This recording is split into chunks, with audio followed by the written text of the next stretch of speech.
Portugal foi o país com mais assassinatos políticos no século XX, infelizmente. Até Delgado, o chefe da oposição. E nós, neste regime, que é péssimo, o regime que temos desde abril é péssimo, mas é o menos péssimo de todos quantos tivemos, felizmente que voltámos a fazer isto. E quando o professor Medeiros Ferreiro, de uma forma de historiador, então o 24 de julho, sim, vamos ao 24 de julho, porque as cores azuis e brancas são as cores não do rei, são as cores da liberdade e do povo. Nós temos, graças à monarquia liberal, uma continuidade quase secular das formas de participação do povo na decisão política. E isto tem que ser recuperado para acabar com esta, com uma certa forma propagandística de baixo nível que felizmente não houve neste debate. E portanto eu acho que se fizermos mais debates destes, se discutirmos mais isto em termos elevados como aqui verificamos, eu acho que podemos, de facto, ter uma república com rei, porque assim é e assim foi, em algumas formas próximas da nossa maneira de ser. A forma como é exercida atualmente a magistratura de influência pelo Presidente da República, a leitura que ele faz da sua capacidade de intervenção na vida pública portuguesa e enquanto regulador das instituições, assemelha-se, na sua opinião, a alguma coisa ao papel que deveria ter um rei se vivêssemos em monarquia? É evidente que os bons presidentes que tivemos, desde que pela primeira vez em Portugal tivemos a coragem, e não foi em 1910 que isso aconteceu, foi com Mário Soares, de eleger um civil presidente da República, deixando a tutela militar, os presidentes que tivemos souberam ler a história e tentar copiar um pouco do poder moderador do rei liberal. Isso é verdade. Porque está a pôr de parte Ramalhianos por ser militar. Perceberam uma coisa que é fundamental. Um povo precisa, na sua unidade central, de uma coisa que é não ter uma pessoa com poder, ter uma pessoa com autoridade à maneira da República Romana. E o Presidente da República Português, este e os dois anteriores, souberam cultivar a autoridade e gerar confiança pública. E, no fundo, uma república com rei é colocar o poder, no governo.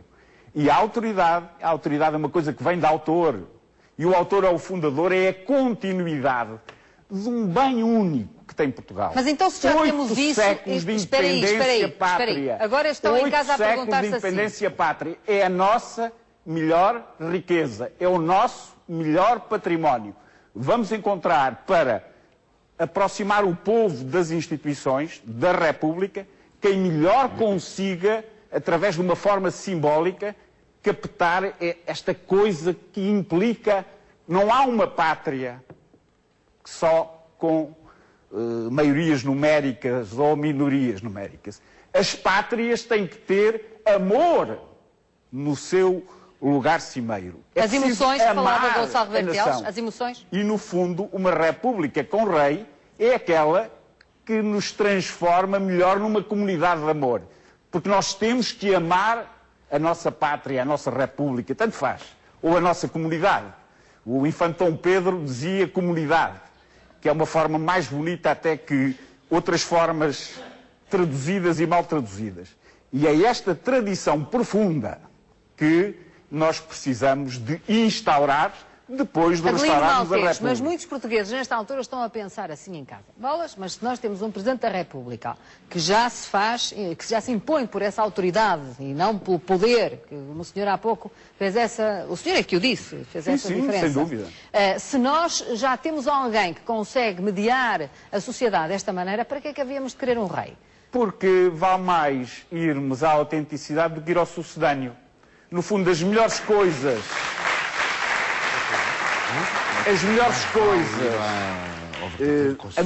A melhor instituição da República Portuguesa, inequivocamente, diz o povo, é o seu Presidente.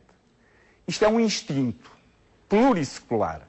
É um instinto que não tem tradução em grandes discussões do catálogo dos regimes, saber o que é que foi este, o que é que foi aquele. Mas não deixa de ser um sucedâneo em República, é isso? O povo percebe perfeitamente, como percebe no Reino Unido, como percebe em Espanha, como percebe na Holanda, como percebe na Suécia, como percebe na Noruega, como percebe na Confederação Helvética, como percebe nos Estados Unidos da América, que há qualquer coisa que tem que ser demonstrado pelo coração. E, no fundo, a maior beleza da instituição real é ter, como dizia o arquiteto Gonçalo Ribeiro Teles, ser a pátria em figura humana. Se for a República, venha ela. Se for uma República com rei, eu acho que era a excelente síntese que o povo, daqui a uns anos, talvez precise para recuperar o ânimo, que é o que nos tem faltado, e para acabar com o Estadão, a teocracia, os negócios, a partidocracia, sem estas discussões de hereditariedade. Porque senão eu vou à classe política e vejo quanta hereditariedade há na partidocracia. Até temos bisnetos. António Reis.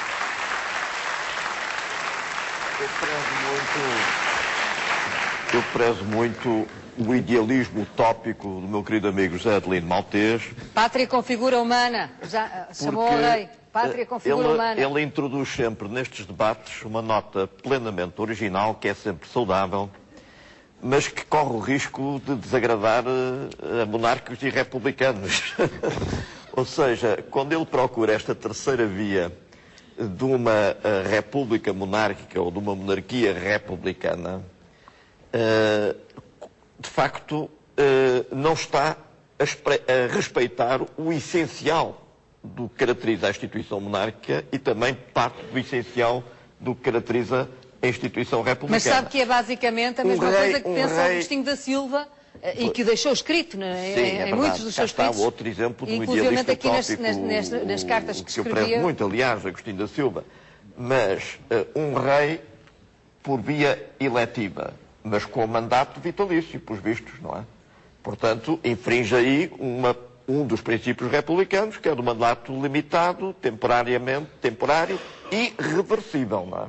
Um rei que se candidata, ou um candidato a rei que se candidata contra outros candidatos a rei, naturalmente. Não há de ser só um único, nem há de ser por via do privilégio. Essa agora é que já é difícil de entender. Um rei que se candidata com outros candidatos a rei. Logo aí também está a pôr de parte algo que muito é prezado. Um rei que se candidata com outros candidatos a rei? Não, isso é uma deformação. Se é por via eletiva, só pode ser assim. Há uma coisa superior à eleição, que é o consenso. Mas há aqui uma coisa muito interessante. Consenso anímico. Há aqui uma coisa interessante a reter. É que, no fundo, aquilo que motiva o José Adelino Maltês é uma motivação sentimental, afetiva e estética ao mesmo tempo. Perfeitamente. É isso.